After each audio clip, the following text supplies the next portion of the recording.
What's up, guys? I've got another watch that I'm gonna open up and show you today. This one's got me a little nervous, to be honest. I'm not super familiar with this brand.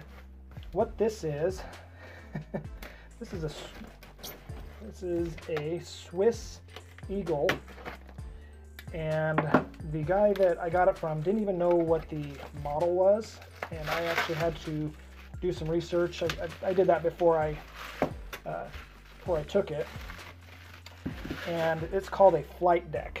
As far as I can tell, there are no other videos on YouTube on the flight deck. There are a few on Swiss Eagles, but hopefully, if this is a model you guys are ever interested in, this video will help you to get more familiar with what the heck is out there. I would have loved to have found a video on this, but didn't exist.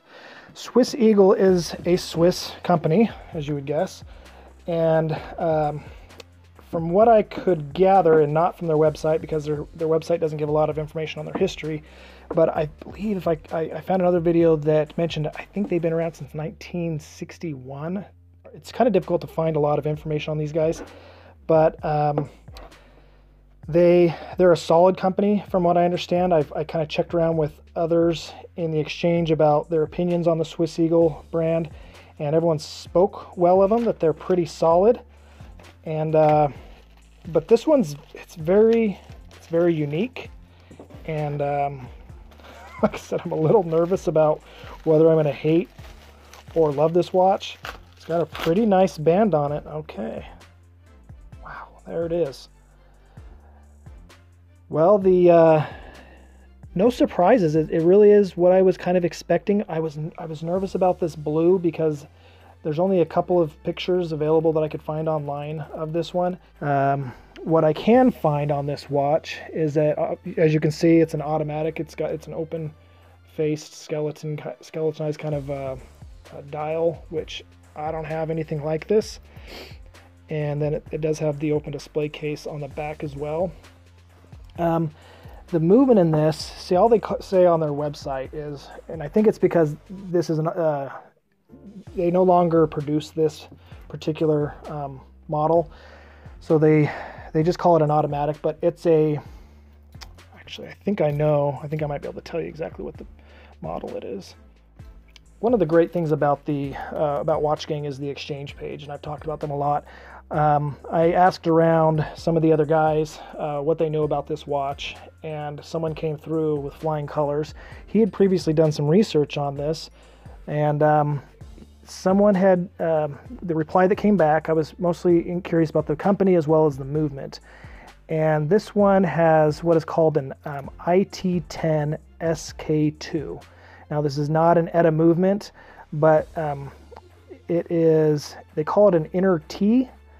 And it's a Swiss-made movement. It's very similar to the Seagull movement, and you find Seagull movements in the Mr. Jones watches.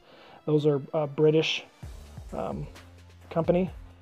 It's a 44 millimeter in diameter case.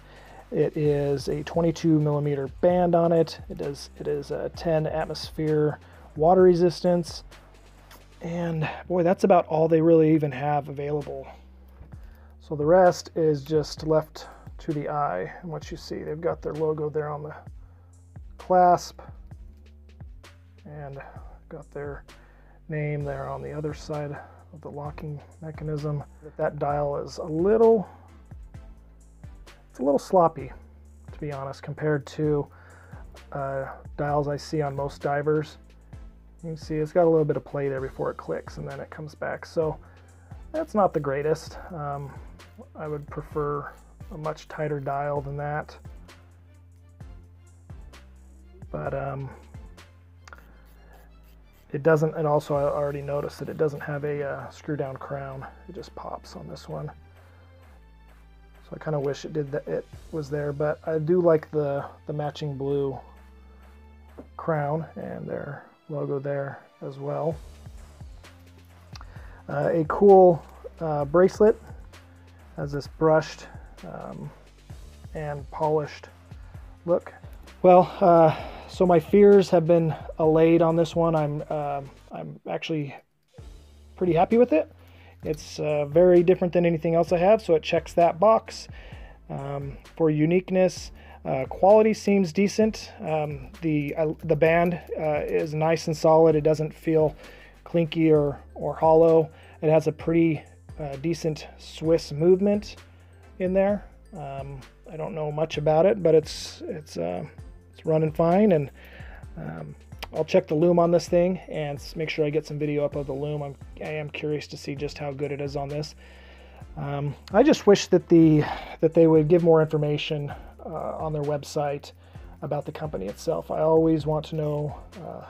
That's just a interest I have, and I like to be able to explain that to people when they show interest in the watch, and you also know what kind of quality you're getting if the company's been around for a long time. As I said before, for what I understand, this is a fairly old company, which makes me feel a little surprised that there is a limited amount of information. Oftentimes that could indicate that the company's been sold, like Zodiac, for example. Zodiac went out of business and was repurchased by Fossil, of all companies. And I kind of wonder if that's what's happened here with Swiss Eagle, if another company maybe owns them, and so their website might be stripped down a little bit. Nevertheless, I'm pretty pleased with this watch. I think it was a great pickup. I think it's unique and it'll stay in my collection. Hopefully seeing this particular model helps you guys with any research you might be doing in the future, and if you're thinking about picking one of these up, please leave any questions you might have about it in the comments below. Please subscribe so I can keep more videos coming to you. I've got many more watches and a lot of other awesome things that I would like to share with you guys. Thanks for joining me today, and I'll see you in the next video.